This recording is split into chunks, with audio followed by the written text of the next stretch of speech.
کے لیے کس طرح سے سوچے.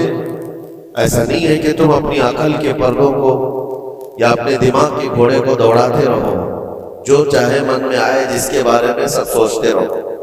قرآن نے تو اس پر پابندی لگائی، اے ایمان والو زیادہ گمان کرنے سے بچو، ولا تجسسوا، اور کسی کی ٹوہ میں مت لگے رہو. تجسس کس کو کہتے ہیں؟ جاسوسی کرنا. کون کہاں جا رہا ہے، کہاں سے آ رہا ہے، اس کے گھر میں کتنے لوگ ہیں، کس وقت ان کے گھر میں کیا کیا ہوتا ہے، تمہیں اس کے بارے میں اللہ نے حکم نہیں دیا. لیکن بھائیوں کی ٹوہ میں لگے رہنا بہت بڑا گناہ ہے، گناہ کبیرہ میں ہے. وَلَا يَغْتَبْ بَعْضُكُمْ بَعْضًا، اور آیت کا یہ تیسرا حصہ ہے. اور اپنے بھائیوں کی غیر موجودگی میں ان کی غیبت نہ کرو، ان کے خلاف باتیں نہ کرو. اور رب تعالیٰ فرماتا ہے کیا تم میں سے کوئی یہ پسند کرتا ہے کہ اپنے مرے ہوئے بھائی کا گوشت کھائے؟ جو غیبت کرتا ہے گویا کہ وہ اپنے مرے ہوئے بھائی کا کچا گوشت کھاتا ہے. اور غیبت کے متعلق بہت سارے لوگوں کو ایسا لگتا ہے ارے میں تو پیٹھ پیچھے کیا سامنے منہ پہ بھی یہی بول سکتا ہوں. یہ باتیں جو کہتے ہیں، غیبت کا مطلب یہ نہیں ہے کہ صرف پیٹھ کے پیچھے بولنا، منہ کے سامنے بھی ایسی چیز بولنا جو اس کو بری لگے وہ غیبت سے، وہ بھی حرام ہے.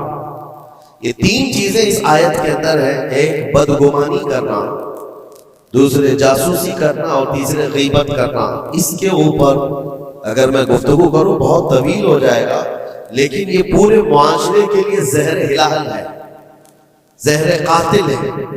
یہاں سے سوسائٹیاں ٹوٹ جاتی ہیں، رشتے ختم ہونے لگتے ہیں. بدگمانی کرنا، شک کرنا، یہ ایک اسی کی قسم ہے. زن اس کو عربی میں کہا گیا ہے گمان، یعنی کسی کے متعلق گمان کرنا. دیکھیں دنیا میں جو چیز دکھ رہی ہے ضروری نہیں ہے کہ وہ ویسی ہی ہو. ہر چمکنے والی چیز ہیرا نہیں ہوتی، اور ہر کالی دکھنے والی چیز کوئلہ بھی نہیں ہوتی. دونوں میں بڑا فرق ہے. حقیقت کچھ اور ہو سکتی ہے، لیکن بغیر کسی تحقیق کے یا بغیر تمہیں یقین کے گمان کر لینا یہ تمہیں بہت بڑے گناہ میں لے جائے گا، بہت بڑے گناہ میں. اب گمان کی قسمیں بھی میں آپ کو بتاؤں گا، اس سے قبل میں آپ کو بتاؤں سر سیدنا جنید بغدادی رضی اللہ تعالیٰ عنہ جو سید الطائفہ ہیں، ولیوں کے سردار، اپنے زمانے کے کتب، گھر میں بیٹھے ہوئے تھے. بڑے آپ گھر سے بھی مالدار تھے، بہت سارے لوگ اپنی ضرورت لے کر کے آتے تھے. دوپہر کا وقت تھا، ایک مانگنے والا آپ کے دروازے پر آیا. آپ کو جو دینا تھا وہ دے دیتے، لیکن آپ نے اس کو خیرات دینے کے وقت دل میں یہ سوچا کہ ہٹا کٹا آدمی ہے، کما کر کھا سکتا ہے، اس کو یہ بری لت کہاں سے پڑ گئی، یہ کیسا آدمی ہے. بہرحال اس کو جو خیرات دینی تھی دے دیا. وہ بندہ چلا گیا، خیرات لے کر چلا گیا. آپ واپس آپ اپنے گھر آئے، اور جیسی آپ آئے نیند لگ گئی، آپ سو گئے. آپ کے سونے کے بعد آپ نے خواب دیکھا کہ میدان محشر قائم ہو چکا ہے، حساب کتاب ہو رہا ہے، لوگوں میں نفسا نفسی کا حال ہے. فرشتے کچھ کو پکڑ کر لے جا رہے ہیں، کچھ کا حساب کر رہے ہیں. اور جب حضرت جنید بغدادی کا نمبر آیا تو دو فرشتے بہت بڑی تھال لے کر کے آئے جس میں کچا گوشت تھا اور خون ٹپک رہا تھا. جنید بغدادی سے کہا گیا کہ یہ لو، اس کو کھاؤ. تو حضرت جنید بغدادی نے کہا کہ کیا مجھے نہیں جانتے؟ میں جنید، میں نے ایسا کون سا گناہ کیا کہ مجھے اس کی سزا یہ دی جا رہی ہے؟ فرشتوں نے کہا اے جنید، کیا اپنے مومن بھائی کے بارے میں آج دن میں آپ نے برا گمان نہیں کیا؟ جو آپ کے دروازے پر آیا اس کے متعلق آپ نے بدگمانی نہیں کی؟ تو حضرت جنید بغدادی رضی اللہ تعالیٰ عنہ بچھک کر کے اٹھ گئے، خوف کے مارے نیند کھل گئی. اور اس کے بعد بے قراری اتنی آئی کہ ہاں میں نے تو گمان اس کے متعلق غلط کیا تھا. تھوڑا سا ایسا بھی نہیں ہے کہ وہ چور ہے، ڈکیت ہے، ڈاکو ہے، یہ بھی نہیں. صرف اتنا سوچا تھا کہ ہٹا کٹا آدمی ہے، مانگتا کیوں ہے. حضرت جنید بغدادی اپنے گھر سے نکلے اس فقیر کو ڈھونڈنے کے لیے کہ جو میرے گھر آیا تھا، اور اس کے بعد ڈھونڈتے ہوئے اس کے پاس پہنچ گئے، جا کر کے اس سے معافی طلب کی، کہا کہ آج تو جو گھر پر آیا تھا میں نے تیرے متعلق یہ گمان کیا تھا کہ تو ہٹا کٹا آدمی ہے اور مانگ کر کھا رہا ہے۔ تو اس کے بعد اس شخص نے جو جواب دیا وہ حیرت میں تھا۔ میرے عزیزوں، نہ وہ فقیر تھا، نہ ہی وہ کوئی کمزور اور مجبور تھا، بلکہ اللہ کے ایک ولی تھے جو ان کے امتحان کے لیے آئے ہوئے تھے۔ حضرت جنید بغدادی رضی اللہ تعالیٰ عنہ کو اس سے زیادہ مال انہوں نے لوٹایا اور کہا اے جنید، تیرے مقامات کو اگر کوئی چیز ختم کرتی ہے تو مومنین کے متعلق بدگمانی کر، اگر تو آج یہاں نہ آتا تو تیرے مقامات روک دیے جاتے، آگے تم نہ معرفت و طریقت کے راستے پر بڑھ سکتے، کیونکہ یہ مرض ہے، یہ بیماری ہے۔ اس بیماری نے تو ہمارے معاشرے کو خراب کیا ہوا ہے۔ بدگمانی سے بچو، یہاں تک کہ لوگوں نے بہت جلدی اپنے دماغ پر یقین کر کے فیصلے بھی لے لیے ہیں۔ آپ مثال کے طور پر کسی گھر سے کوئی نکل رہا ہے اور آپ نے فوراً یہ گمان کر لیا کہ یہ اس گھر میں بدکاری کرنے کے لیے گیا تھا۔ آپ کی نیگیٹیوٹی جو ذہن میں تھی آپ نے گمان کیا اور اس پر یقین کی مہر بھی لگا دی، نہ اس سے آپ نے جا کر پوچھا کہ کون ہے، کیوں آیا تھا۔ اسی طرح کی ایک اور بات میں آپ کو بتاتا ہوں۔ حضرت شفیق بلخی بڑے بزرگ دریائے دجلہ کے کنارے آئے، دیکھا کہ ایک مرد، ایک نوجوان ہے، عورت کو گود میں سلایا ہوا ہے دریا کے کنارے اور شراب کی بوتل ہاتھ میں لیے بیٹھا ہے۔ اس طرح کا ماحول تو بغداد کا نہیں تھا، پردے کا ماحول تھا، اسلامی ماحول تھا، لیکن کھلے عام کوئی دریائے دجلہ کے کنارے اس طرح بیٹھے اور وہ بھی اولیاء کی نظر پڑے تو ان کے لیے تو بہت حیرت کی بات تھی۔ حضرت شفیق بلخی نے دیکھا، کہا ہائے افسوس، زمانہ کہاں آ گیا، لوگ کھلے عام عورتوں کو لے کر باہر سونے پہ باہر مزے کرنے لگ گئے اور کھلے عام اب شراب بھی پی جانے لگی، شراب بھی پی جا رہی ہے، خود بھی پی رہا ہے، اس عورت کو گود میں تھوڑا تھوڑا سا پلا بھی رہا ہے۔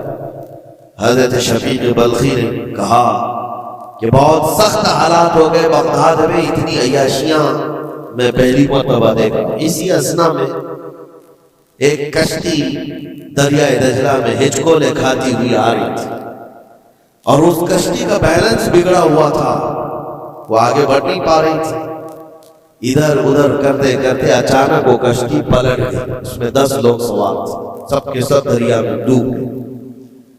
یہ جو نوجوان کنارے پر بیٹھا تھا، اس عورت کو جو گود میں لیے بیٹھا تھا، عورت کو اٹھایا اور اس کو سائڈ کیا، بھاگتا ہوا گیا دریا کے پاس، یوں ہاتھ ڈالتا تھا، ایک آدمی کو نکالتا تھا اور باہر کرتا، نہ اس کے پاؤں پانی میں ڈوبتے تھے، یوں سمجھ لیں کہ جیسے دریا میں کوئی کھڑا ہے اور اپنے ہاتھ ڈال ڈال کر کے نکال رہا ہے۔ 9 آدمیوں کو اس نے اپنے ہاتھوں سے دریا سے نکالا اور باہر کیا، اور اس کے بعد ایک آدمی بچ گیا تھا۔ اس نوجوان نے حضرت شفیق بلخی کی طرف دیکھا جو وہیں کھڑے تھے، کہا کہ اے شفیق بلخی، میرے بارے میں بہت کچھ تم نے سوچا دل میں، 9 تو میں نے نکال دیا، ایک آپ نکالا، یہ جو جان بچایا ہے میں نے، اور رب تبارک و تعالیٰ نے فرمایا جس نے کسی ایک کی جان بچائی اس نے پوری کائنات کی جان بچائی، پوری دنیا کی جان بچائی، میں نے تو 9 کو بچایا، آپ ایک بچاؤ۔ آپ نے فرمایا اس سلسلے میں بعد میں بات کریں گے، پہلے اس آدمی کو بچا لو، اس آدمی کو بچا لو، میں تم سے التجا کرتا ہوں۔ اس نے 10ویں کو بھی بچایا۔ اس کے بعد حضرت شفیق بلخی کے دل میں احساس ہوا کہ میں نے غلط جگہ گمان کیا، یہ کوئی عام آدمی نہیں ہے، عام انسان نہیں ہے، اس کے متعلق میں نے کیا کیا دل میں سوچ لیا، کیا کیا گمان کر لیا۔ تو آپ کی آنکھوں میں آنسو آ گئے اور کہا کہ مجھ سے بڑی خطا ہو گئی، مجھے معاف کریں، لیکن آپ کو اللہ نے یہ طاقت دی ہے کہ آپ دریا پر کھڑے ہو کر انسانوں کو بچا تو رہے ہیں، لیکن یہ کیا ہے جو کنارے پر بیٹھ کر کے کھلے عام ہو رہا ہے؟ کنارے دریا کے بیٹھ کر یہ کھلے عام کیا ہو رہا ہے؟ اس نوجوان نے کہا شفیق بلخی یہ بھی میں بتاتا ہوں، وہ گود میں پڑی ہوئی عورت کوئی عام عورت نہیں، میری معذور ماں ہے، بیمار ہے، اور اس کو دریا کے کنارے لانے کا حکیموں نے حکم دیا، اور میرے ہاتھ میں جو بوتل ہے یہ دوا کی بوتل ہے، اس کو ہر آدھے گھنٹے پر پلایا جاتا ہے، میں بھی پیتا ہوں اور میری ماں کو پلاتا ہوں، صرف علاج کی غرض سے میں یہاں پر بیٹھا ہوا ہوں۔ اور آپ نے اپنے دماغ میں کیا کیا سوچ لیا کہ بغداد تباہ ہو گیا، عیاش ہو گیا، نوجوان عورتوں کو لے کر آگے بیٹھنے لگ گئے، شراب پینے لگ گئے۔ میرے عزیزو یہ بہت بڑے ولی کامل کی بات کر رہا ہوں، حضرت شفیق بلخی، لیکن ان کو خطا کا احساس ہوتا تو وہ روتے گڑ گڑاتے اور توبہ بھی کرتے۔ ہمارے تو حالات ایسے ہیں کہ ہم نے تو بلڈنگیں بنا لی اپنے گمان پر، عمارتیں بنا لی فلاں کے متعلق، ایسے ایسے معاملات ہیں، اور اسی پر ہم عمارتیں بنانا شروع کر دیتے ہیں، جبکہ ہمارے پاس یقین کے لیے ایک دلیل بھی نہیں ہوتی۔ میرے عزیزوں، بدگمانی سے بچنے کے لیے قرآن کہتا ہے یا ایھا الذین آمنوا اجتنبوا کثیرا من الظن، اے ایمان والو زیادہ گمان کرنے سے بچو، حرام ہے اور کبیرہ گناہ ہے۔ یہاں تک کہ فرمایا گیا کہ بدگمانی کرو گے مومنین کے متعلق، کل قیامت کے دن فیصلہ ہوگا، اور اگر تمہارا گمان غلط نکلا تو ساری نیکیاں تمہاری اٹھا کر اس بندے کو دیجیے جس کے متعلق بدگمانی کیا تھا، اور تم نیکیوں سے اگر خالی تھے تو یہ مت سمجھنا کہ اب کچھ نہیں لیا جائے گا، بلکہ جس کے متعلق بدگمانی کیے تھے اس کے گناہ اٹھا کر تمہارے اوپر ڈال دیا جائے گا۔ اس کے حقوق کی پامالی ہے، حقوق العباد، اس لیے یہ گناہ ایسا ہے بلکہ ایک مرض ہے جو لوگوں کے اعتماد کو ختم کرتا ہے، رشتے بگڑ جاتے ہیں۔ مجھے یاد ہے ایک بات بہت پہلے کی، ہمارے زمانے طالب علم، میں نے تقریباً 8-10 سال دیکھا، دو گہرے دوست تھے، بہت گہرے دوست، ایک ساتھ کھاتے تھے، ایک ساتھ جاتے تھے، مشہور تھی دوستی، اور اتفاق ایسا ہوا کہ ایک محفل میں بیٹھے ہوئے تھے، ایک دوست جو ہے وہ مجھ سے بات کر رہا تھا، اور اس کا جو دوسرا دوست ہے وہ دور بیٹھا ہوا ہے۔ اب اس دوست نے مجھے کان میں کچھ بات کی، میں نے دیکھ کر ہنسا، وہ بھی مجھے دیکھ کر ہنسا، بات کچھ اور ہی تھی، سامنے والے کو ایسا لگا کہ ہم اس کے متعلق پلاننگ کر رہے ہیں، اور اس کو یہ لگا کہ ہم اس کے متعلق کچھ بری باتیں کر رہے ہیں، جبکہ نہ اس کے نام کا مسئلہ تھا، نہ ٹاپک تھا، کچھ نہیں تھا، بس اس بندے نے اس بدگمانی کی وجہ سے 10 سال تک بات چیت چھوڑ دی۔ کئی مرتبہ ہم نے بتایا بھی کہ تمہارا میٹر نہیں تھا، تمہارا مسئلہ نہیں تھا، سامنے والے کو یقین نہیں آتا، صرف اور صرف گمان کی بنیاد پر کہ وہ مجھے دیکھ کر ہنس رہا تھا تو میرے ہی متعلق بات تھی۔ یہ اپنے عقل کے فطور پر یقین کر کے عمارتیں بنا لینا تمہیں بہت بڑی گمراہی میں لے جاتا ہے۔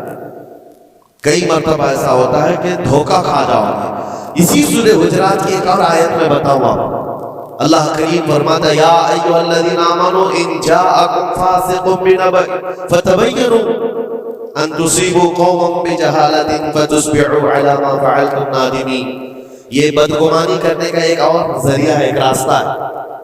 کیا ہے؟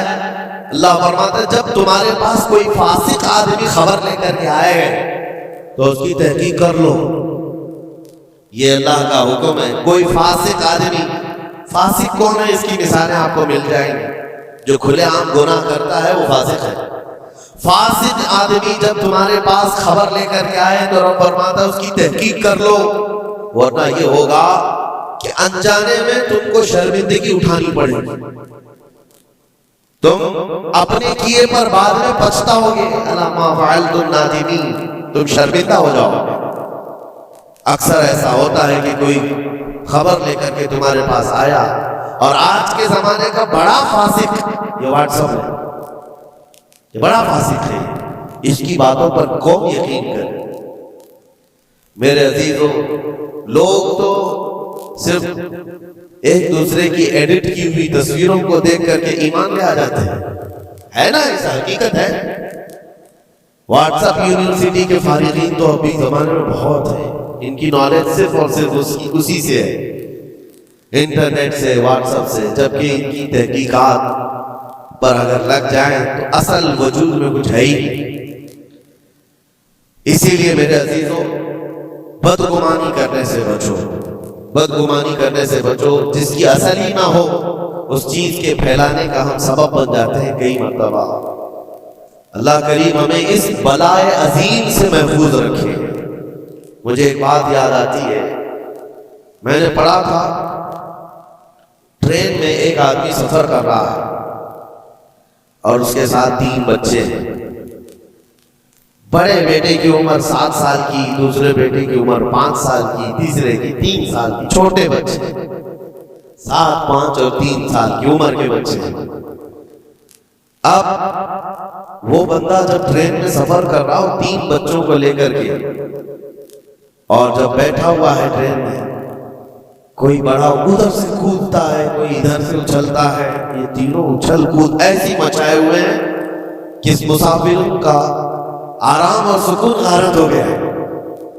تھوڑی دیر تک کوئی برداشت کر لے گا, اور اس کے بعد مسافر دیکھ رہے ہیں دوسرے. بڑا مسئلہ تو یہ ہے کہ اچھل کود تو بچے کر رہے ہیں, باپ ایک جملہ بھی ان کو منع نہیں کر رہا. نہ بڑے سے کہتا ہے کہ بیٹھ جا, نہ چھوٹے کو سنبھالتا ہے. اچھل کود کر رہے ہیں اور یہ خاموشی سے بیٹھا ہوا ہے کونے. سامنے کے پیسنجر دیکھتے رہے اور کہا کہ کتنا بے غیرت آدمی ہے, بچوں کو ایسے کھلے عام چھوڑا ہوا ہے, بیلوں کی طرح ناچ رہے ہیں. اب کانا پھوسی بھی شروع ہو گئی. تھوڑی دیر کے بعد جب یہ زیادہ ہو گیا تو لاوا پھٹ ہی جاتا ہے لوگوں کا. کوئی کسی کی گود میں کود پڑ رہا ہے, کوئی اچھل کود کرتے ہوئے بچہ کسی کے ہاں لٹک جا رہا ہے. 1 گھنٹہ تماشا ہوا تو اس کے بعد لوگوں کے صبر کا دامن چھوٹ گیا, بولنا شروع کر دیا. اور سب نے مل کر کے جب اس کو کوسنا شروع کیا, بھائی صاحب آپ کے بچے ہیں؟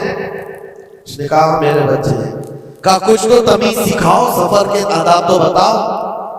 کوئی وہاں سے کود رہا ہے, کوئی یہاں سے کود رہا ہے. سارے لوگوں کا آرام غارت کر کے رکھا ہے ان بچوں نے. آپ باپ ہیں, آپ کو تمیز نہیں آتی, آپ کو تربیت کا انداز نہیں معلوم. سب کی ڈانٹ ڈپٹ سنتا رہا. اور اس کے بعد تھوڑی دیر کے بعد بھررائی ہوئی آواز نکلی, اس کی درد بھری آواز نکلی. کہا میں ان کو تربیت اچھی طرح سے دیتا ہوں, تمیز بھی ہے سب, لیکن مسئلہ یہ ہے کہ آج ہی صبح ان کی ماں میری بیوی کا گھر میں انتقال ہو چکا ہے. وہ میکے گئی ہوئی تھی, یہ بچے میرے پاس تھے. مجھے صبح خبر آئی ہے ان کی ماں کا اچانک دورہ پڑنے سے انتقال ہو چکا. میں نے ابھی تک ان بچوں کو بتایا نہیں کہ ان کی ماں کا انتقال ہوا. یہ جتنا اچھل کود کر رہے ہیں, کھیل رہے ہیں, ابھی گھر پہنچیں گے تو ان کی ساری خوشیاں ختم ہو جائیں گی. یہ اپنی ماں کی مردہ لاش کو دیکھیں گے تو سارا اچھل کود چلا جائے گا. بس میں اس لیے ان کو اتنی دیر کے لیے چھوڑا تھا کہ جتنی دیر خوشی منا سکے منا لیں, پھر زندگی بھر ان کو ماں کو کھونے کا احساس تو ستاتا ہی رہے گا. بس اتنا جملہ اس کا نکلا تو ہچکیاں بن گئی. جو بغل میں موجود مسافر تھے سب کی آنکھوں میں آنسو آ گئے. اب کوئی بچے کو اٹھاتا چومتا تھا, کوئی اس کو گود میں اٹھا رہا ہے. بچوں کو خبر نہیں ہے کہ ان کی ماں کا انتقال ہوا ہے, اور یہ بندہ ان کو سفر پر لے جا رہا ہے. لیکن تھوڑی ہی دیر کے لیے دوسرے مسافروں نے کیا کیا بدگمانیاں کر لی. میرے عزیزوں, کس کی زندگی میں کیا چل رہا ہے آپ کو خبر نہیں ہے. کئی لوگوں کی زندگیوں میں سمندر موجیں مار رہا ہے, اور آپ اسے دیکھ کر کے نہ جانے بے غیرت سمجھ لیتے, کبھی اس کو بدتمیز سمجھ لیتے. یہ بدگمانیاں ہیں جو بندے کو یہاں تک لے آتی. اور بدگمانی کرنے کا ایک طریقہ یہ بھی ہے کہ حضرت امام راضی فرماتے بندہ بسا اوقات کافر بھی ہو جاتا ہے, کفر تک چلا جاتا ہے بندہ, کیونکہ گمان پر اگر یقین کرنے لگ جائے. اس لیے بچو ان چیزوں سے. اور مومنوں کی عزت کو پامال کرنا یہ آسان نہیں ہے. صرف اور صرف میں نے کئی مرتبہ دیکھا ہے، اڑتی اڑتی خبریں آتی ہیں تو ہم اس پر یقین کرنے کے قریب ہو جاتے ہیں۔ اللہ ہمیں بھی اس کی ہدایت۔ یہ بہت باریک چیز ہے جس سے بچنا ناممکن نہیں تو مشکل ضرور ہے۔ میرے عزیزوں، اس سے بچنے کا ایک طریقہ یہ ہے، بندہ یہ سوچ لے کہ مجھے رب تعالیٰ نے اس دنیا میں کس لیے بھیجا ہے۔ سب کا حساب کتاب لکھنے کے لیے بھیجا ہے۔ سارے لوگوں کا اعمال نامہ مجھے پوچھا جائے گا قیامت کے دن، فلاں کیا کرتا تھا، فلاں کیا کرتا تھا۔ جب مجھے رب تعالیٰ نے اس کا مکلف ہی نہیں بنایا تو خامخواہ دوسروں کی زندگیوں میں کیوں دخل اندازی کروں، کیوں لوگوں کے متعلق گمان پال کر کے بیٹھوں۔ آپ کو اس روئے زمین پر جو بھیجا گیا وہ اللہ نے اپنی عبادت کے لیے بھیجا ہے، اپنی رضا کے لیے۔ ہم اس کی رضا تو حاصل نہ کر سکے، اس کی عبادت میں کامل ہو نہیں سکے، اور دوسروں کے عیوب پر ہم لوگوں نے اپنی پوری انرجی خرچ کرنا شروع کر دیا۔ عزیزان گرامی اوقات، یہ پرفتن دور ایسا ہے۔ اب میں جو قسمیں بتا رہا تھا زن کی، دیکھیں بسا اوقات بندے سے بندے کا گمان اپنی جگہ پر، آپ میرے بارے میں کیا سوچتے ہیں مجھے معلوم نہیں، میں آپ کے بارے میں کیا سوچتا ہوں وہ آپ کو بھی نہیں معلوم۔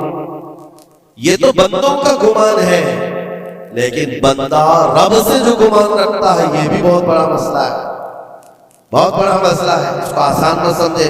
یہ دماغ کے گھوڑے جب دوڑتے ہیں اس پر کنٹرول بھی تو نہیں ہوتا ہے، کہاں تک جائے گی گمان۔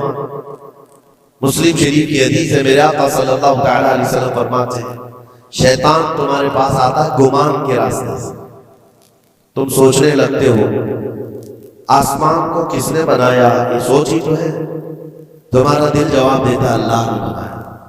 زمین کو کس نے بنایا، اللہ نے بنایا۔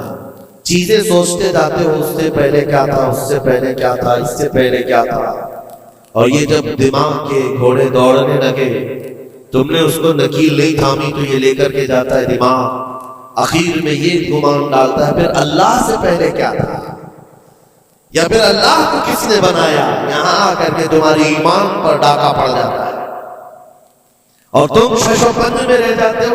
خود سے اگر کچھ سوچ کر فیصلہ کر لیا کہ اللہ کے پہلے ایسا تھا یا اللہ ایسا تھا، نعوذ باللہ، تو کفر ہو گئے۔ ایک گمان کے راستوں کو آزاد چھوڑنے کا حکم نہیں دیا گیا ہے، اسی لیے میاں ہم اور آپ تو چھوڑیں، اولیاء کی بات بھی چھوڑیں، امت کے جو سب سے اعلیٰ قسم کے لوگ تھے وہ صحابہ تھے، سب سے اعلیٰ، قیامت تک پیدا ہونے والوں میں جو سب سے اچھے تھے اللہ نے ان کو صحابی رسول بنا۔ صحابہ کرام بات کر رہے تھے آپس میں کس مسئلے میں، تقدیر کے بارے میں، تقدیر کے متعلق بات کریں۔ تقدیر کے بہت سارے مسئلے جس میں دماغ کی گرہیں ایسی آزاد ہو جاتی ہے، بندہ سوچنے لگ جاتا ہے۔ تقدیر کیا ہے؟ جو کچھ بھی دنیا میں ہونے والا ہے اللہ تعالیٰ نے اس کو پہلے سے لکھ دیا ہے۔ یہ یقین ہے کہ نہیں آپ کا تقدیر؟ اور تقدیر کا انکار کرنے والا کافر ہے۔ یعنی جو کچھ اچھائی یا برائی زندگی میں ہو رہی ہے اللہ نے اس کو پہلے سے لوح محفوظ میں لکھا، یہ تقدیر ہے۔ اب بندہ یہاں سوچنے لگتا ہے اگر پہلے سے لکھا ہوا تھا تو مجھے تو وہی کرنا ہے جو وہاں لکھا ہوا ہے، اس میں میرا کیا قصور ہے؟ گناہ کرتا ہے اس کے بعد بولنے لگتا ہے تو پہلے سے لکھا ہوا تھا۔ کچھ بھی کرے گا اور اس کے بعد یہ گمان کرنے لگے گا کہ وہاں تو لکھا ہوا تھا میں ایسا کر رہا ہوں۔ تقدیر کے مسئلے ایسے ہیں کہ بعض لوگ سوال کرنے لگ جاتے ہیں کہ میاں اگر اللہ نے پہلے سے لکھا ہے تو پھر بندے کا کیا قصور ہے اس میں جو گناہ کر رہا ہے، اور اگر پہلے سے لکھا ہوا نہیں ہے تو پھر تقدیر نہیں ہے۔ ان مسائل میں گفتگو کرتے کرتے گمان کرتے کرتے بندہ کفر تک پہنچ جاتا ہے۔ کچھ فرقے بھی بن گئے اسی بات، جبریہ، قدریہ۔ اب میں یہاں پر اس لیے یہ بات کر رہا ہوں، نبی کریم صلی اللہ تعالیٰ علیہ وسلم نے صحابہ کو منع کر دیا کہ اس مسئلے میں گفتگو زیادہ نہ کرو، تو عام لوگ تو چھوڑیں۔ اب زن کی قسمیں میں بتا رہا ہوں، گمان کی وہ 4 قسمیں بتائی گئی۔ امام ابو بکر جساس رازی رحمۃ اللہ علیہ نے 4 قسمیں اس کی بیان کی۔ پہلا گمان حرام ہے، دوسرا گمان واجب ہے، تیسرا گمان مستحب ہے، اور چوتھا گمان یعنی نہ اس کے اوپر گناہ مباح ہے. اس کی قسمیں ہیں جس میں سے پہلا گمان جو حرام ہے، اور ایک گمان کو تو انہوں نے کفر بھی کہا ہے. پہلا گمان حرام، یہ سوچتا رہ جائے صرف اللہ کے متعلق ہے یہ سارے گمان کہ میں گنہگار ہوں اور اللہ مجھے سزا دے کر ہی رہے گا، اللہ مجھے عذاب ہی دے گا، یہ سوچتا رہے صرف اور صرف، تو امام ابو بکر جساس راضی فرماتے یہ گمان حرام ہے. رب قہار ضرور ہے، رب جبار ضرور ہے، لیکن غفار بھی ہے اور ستار بھی. تم نے اگر صرف یہی گمان کیا کہ مجھے سزا دے گا، مجھے سزا دے گا، تو یہ گمان حرام ہے. اس پر مجھے اعلیٰ حضرت فاضل بریلوی رحمۃ اللہ تعالی علیہ کی بات یاد آتی ہے. ان کا گمان کیسا تھا؟ سوچتے تھے بارگاہ مصطفیٰ کریم، کہتے ہیں ڈر تھا کہ عصیاں کی سزا اب ہوگی یا روزے سے سزا. ڈر تھا کہ گناہوں کی سزا اب ہوگی یا روزے جزا. دی ان کی رحمت نے صدا، یہ بھی نہیں وہ بھی نہیں، یہاں بھی نہیں ہوگی وہاں بھی نہیں ہوگی، رحمت نے سزا آواز دی. ہاں گناہوں کے متعلق ہمیں تو گمان ہے کہ سزا ہوگی. میرے اعمال کا بدلہ تو جہنم ہی تھا، میں تو جاتا میرے سرکار نے جانے نہ دیا. یہ گمان ہے. بارگاہ مصطفیٰ میں گمان اعلیٰ رکھو، اور رب تعالیٰ کے متعلق جب گمان کرنا ہو تو حدیث قدسی ہے، مسند احمد کی حدیث ہے. اللہ تعالیٰ فرماتا انا عند ظن عبدی بی، میں اپنے بندے کے گمان کے مطابق سلوک کرتا ہوں. بندہ میرے متعلق جیسا گمان کرتا ہے میں اس کے ساتھ ویسے سلوک کرتا ہوں.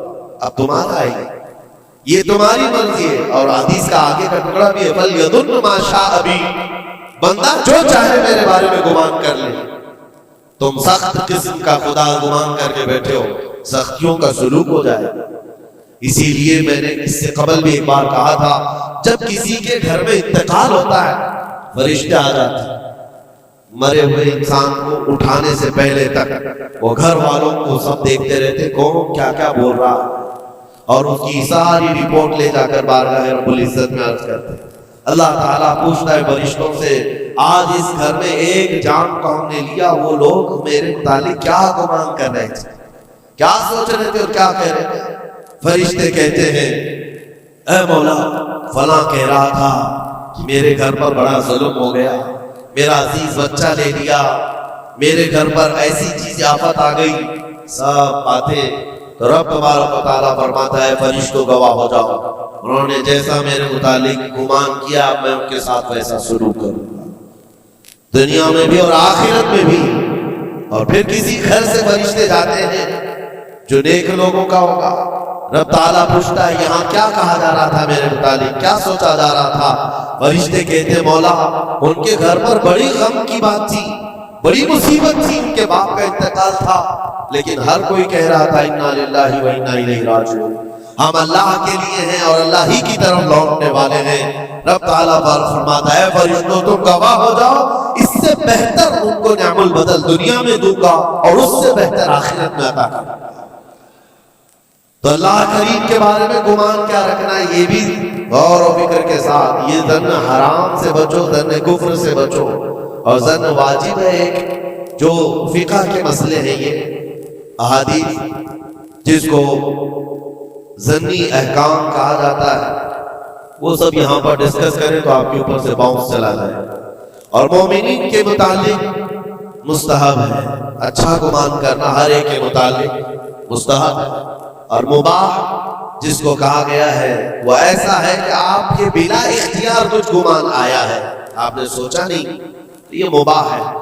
اور خیر کا گمان کرنا، ظن المؤمنون خیرا، حضور پاک صلی اللہ علیہ وسلم ظن المؤمنین خیرا، میرے آقا صلی اللہ علیہ وسلم نے فرمایا مومنوں کے بارے میں ہمیشہ اچھا گمان رکھو، اچھا گمان رکھو. کوئی مر گیا اور جنازہ جا رہا ہے، یہ حدیث یہ بھی میں بتا دوں آپ، تمہارے گمان کرنے سے اور تمہارے بولنے سے کتنا فرق پڑتا ہے. ایک جنازہ جا رہا تھا، حضور پاک صلی اللہ علیہ وسلم تھے وہاں پر، بہت سارے لوگ کھڑے تھے، اس کی تعریف کرنے لگے، کیا اچھا آدمی تھا، کتنے اچھے اعمال تھے اس کے، سب کے ساتھ بھلائی کرتا تھا. حضور پاک نے فرمایا وجبت، واجب ہو گئی اس کو۔ پھر ایک جنازہ نکلا اور لوگ اس کے متعلق کہنے لگے بڑا بدکار آدمی تھا، یہ زمین کا بوجھ ہے، چلا گیا، لوگوں کے ساتھ برائیاں کرتا تھا۔ حضور نے فرمایا وجبت، واجب ہو گئی۔ صحابہ نے پوچھا دونوں پر واجب ہو گئی؟ حضور نے فرمایا پہلے پر جنت واجب ہوئی، دوسرے پر دوزخ واجب ہوئی۔ تم نے جس طرح سے اس کے متعلق اپنا وہ بنایا، دماغ بنایا، مومنین جو کثیر مومنین اور یعنی صلاح و تقوی والے مومنین جس کے متعلق اچھا گمان کرے، اللہ بھی اس کے ساتھ اچھا سلوک فرماتا ہے۔ اسی لیے میرے عزیزوں، کیا جاتا کیا ہے اچھا گمان کرنے میں؟ خرچہ کون سا ہے آپ کا؟ پیسے کون سے لگتے ہیں آپ کے؟ جو قبرستانوں میں سوئے ہوئے ان کے بارے میں اچھا گمان کرو کہ جو کچھ بھی تھے انجانے میں ان سے خطائیں ہوئی ہوں گی، لیکن وہ رب تعالیٰ کی رحمت سے مایوس نہیں تھے، مولا انہیں معاف کرے گا۔ یہ اتنا گمان کرنے میں تمہارا کیا جا رہا ہے؟ آج کے اس پرفتن دور میں ایسے بدمعاش قسم کے اور ایسے فتین لوگ بھی آئے ہوئے ہیں جو تمہیں اولیاء سے بھی بدگمان کر رہے ہیں، صحابہ سے بھی بدگمان کر رہے ہیں۔ آج دیکھتے نہیں سوشل میڈیا پر کوئی حضرت امیر معاویہ پہ بھونک رہا ہے، کوئی خارجی کتا مولا علی پہ بھونک رہا ہے، کوئی سیدہ فاطمہ الزہرا حسنین کریمین کے بارے میں بات کرنے لگ گیا ہے۔ نہ تمہارا زمانہ ہے، نہ تم نے ان کو دیکھا ہے، صرف اڑتی ہوئی خبریں آئی تو تم نے یہاں سے گمان بنا لیا، فلاں باغی تھا، فلاں حد سے زیادہ کرنے والا تھا۔ نعوذ باللہ، یہ صحابہ کے بارے میں باتیں ہو رہی ہیں، اولیاء اکرام کے بارے میں دھڑلے سے بات کی جاتی ہے، وہ ایسے تھے، انہوں نے ایسا کیا، انہوں نے ویسا کیا۔ معاذ اللہ، جس وقت تمہاری پکڑ ہوگی تمہیں دلیل دینی پڑے گی، کہا جائے گا ہاتھو برہانکم ان کنتم صادقین، اگر تم سچے ہو تو دلیل لاؤ، جو کچھ تم نے سوچا یہ بندہ ویسا تھا ثابت کرو۔ ثابت کر سکو گے؟ صاحب معاملہ تک کبھی تم سے ملا ہی نہیں، تم نے پہاڑ بنا رکھا ہے۔ اپنی نیکیوں کو غارت کرنے سے بچائیں۔ پھر قرآن کی آیت پڑھتا ہوں، اے ایمان والو کثیر گمان کرنے سے بچو۔ اس کے دو حصوں پر تو میں نے بات ہی نہیں کیا، ولا تجسسو، جاسوسی مت کرو۔ یہ جو ٹپر بنے ہوئے گھومتے ہیں، مومنین کی خبریں پولیس والوں کو دینا، حکومت کے عہدیداروں کو پہنچانا، اس کو تو آج سمجھتے پیشہ ہے۔ یہ 500 کی نوٹ ملتی ہوگی، اس کی مثال ایسی ہے کسی کتے کو ہڈی ڈالی جا رہی اور وہ ان کے پیچھے تم ہلاتے ہوئے بھاگ رہا، تمہیں پتا بھی ہے کتنا بڑا گناہ ہے یہ، کتنا بڑا گناہ ہے۔ ارے تم ہے، لعنت ہے ایسی زندگیوں پر۔ تم کو زندگی اس لیے ملی کہ تم مومنین کی اور مسلمانوں کی خبرگیری کرو اور یہاں کی جاسوسی لے جا کر کفار کو دو۔ کل قیامت کے دن کیا جواب دو گے رب تعالیٰ کی بات؟ رب تبارک و تعالیٰ کے ان بندوں کے متعلق جو اسے اللہ پکارتے ہیں، تم ان کی خبریں لے جا کر ان کفار و مشرکین